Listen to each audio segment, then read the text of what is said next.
All right, guys, Japes here, doing my interview here with the man David Rutter and Santiago as well. Gonna want to try to keep this last one short, sweet, and to the point, touch on a few key gameplay features now that I've played a few matches of FIFA 13. Just touch on the first touch control, the attacking AI, and then briefly I want you guys to tell me a little bit about the football club. I know there's going to be involving retro kits. The first kit that I was ever given was an old Arsenal Dreamcast kit. So if you guys can talk about a little bit about that, that would be excellent. Okay, so I'll talk about the EA Sports Football Club, and you can do first touch control, because I know how much you love it.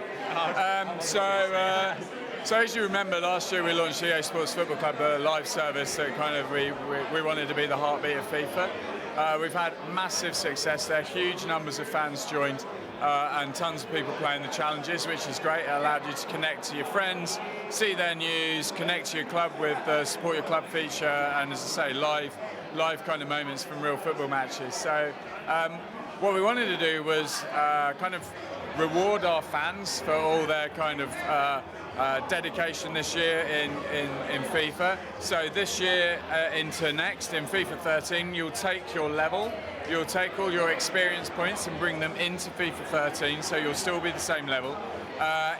You'll also get a special signing bonus on FIFA 13 of some extra XP, and then depending on your level, we will unlock things in a catalogue of cool stuff within the game.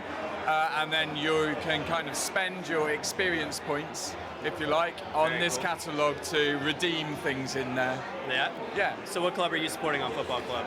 Leicester City. Leicester City? Yeah. And you have the unlockables ready to go for that?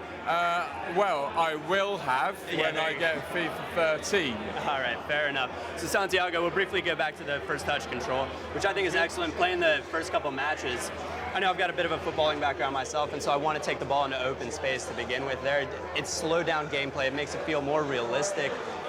It's one of the features that I think absolutely moves the game forward. What else do you think that it's going to add to the casual gamer for that? I think it's such an authentic feature, and it all comes from really trying to create that drama and that unexpected nature of the game, right? If you follow football this season, you've seen probably the most amazing finales of two of the biggest tournaments with the Premier League and with the Champions League. I'm a Chelsea fan, so I'm very happy. I'm a Bayern fan, so we're not going to talk about the Champions League here. I was really happy when Robin missed that penalty, by the way. So, that's what we're trying to recreate, and it's such a perfect year to do it.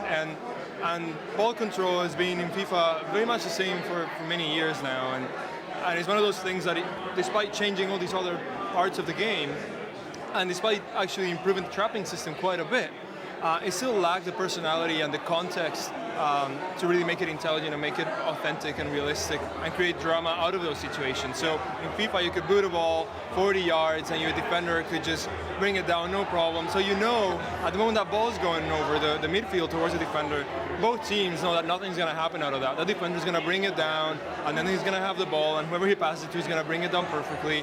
So that is not what we're trying to recreate. That's not what happens in real life, and obviously that's not what we want for FIFA this year. So we have this really sophisticated contextual error system that we've used in our shooting mechanics, our passing mechanics, or our kicking mechanics for years now. And this year we finally took the time to take that base and then model it so that it applies to our trapping system. So it takes into account things like ball incoming velocity, the ball spin, the player's awareness of the ball control attribute of the player, whether the player is under pressure or not, how long he's been seeing the ball, like all these different factors that makes it very, very, very intelligent. So that it's not a random outcome, it's an outcome that really analyzes the whole situation and gives you what would have happened in real life.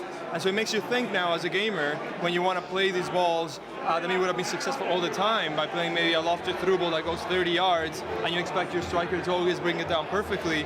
Now, well, you can still try it, but maybe 9 out of 10 times it's just not really going to work. The touch might be a little bit heavy, and maybe the keeper will come out and get it, or he will get stuck, like he will trap it, but he won't be able to take it in stride. So you get a lot of variety in what might happen to those outcomes.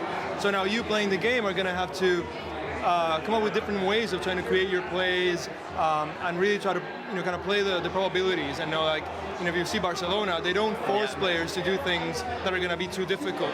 They play a very simple type of football. They keep it on the ground.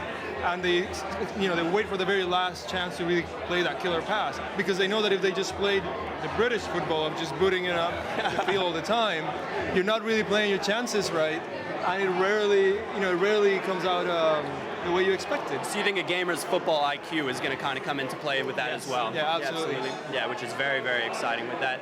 I noticed playing with in the matches that I've played so far, the attacking AI seems most apparent with the players curling their runs before they go release to the or before they go into an offsides position. It's excellent.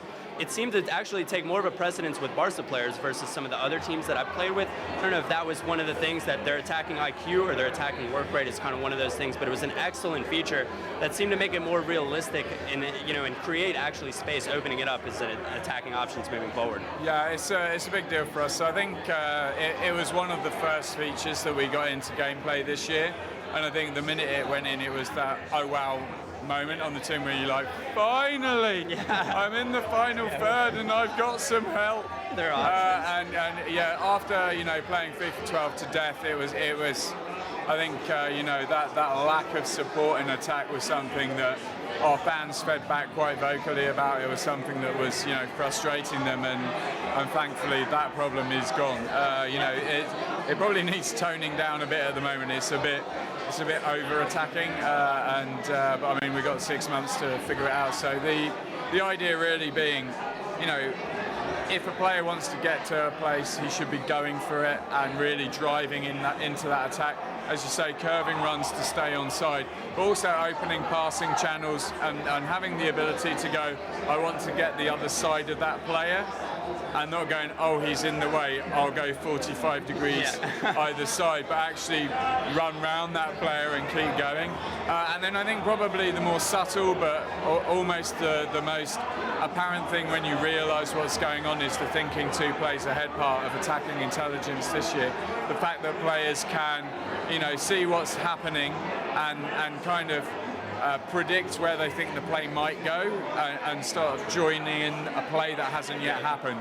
So you get this very organic, very dynamic sort of formation movement now, which if you go to football matches and watch, you see it happen on the pitch. And now when you see it in FIFA, it's a thing of beauty in my mind, where you see a whole team shift almost like an organism in attack, which is exactly what we wanted to happen. I think it's cool with the unpredictability aspect that's going on as well. Your players are aware that you're about to do something, or they'll react very quickly to the unpredictable movement that you've got going forward. So. And they get caught out too. I mean, that's the idea of unpredictability.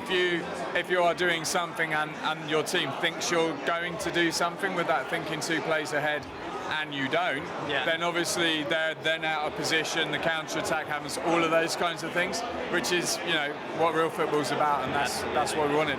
Absolutely. Well, I appreciate you guys taking the time to talk to me today. No worries. It's been great being here. Yeah, absolutely. Other than that, that's what we've got. Cool. Thank you. Thank you guys. Appreciate it, David. No worries, man. Yeah, Santiago, appreciate it as well.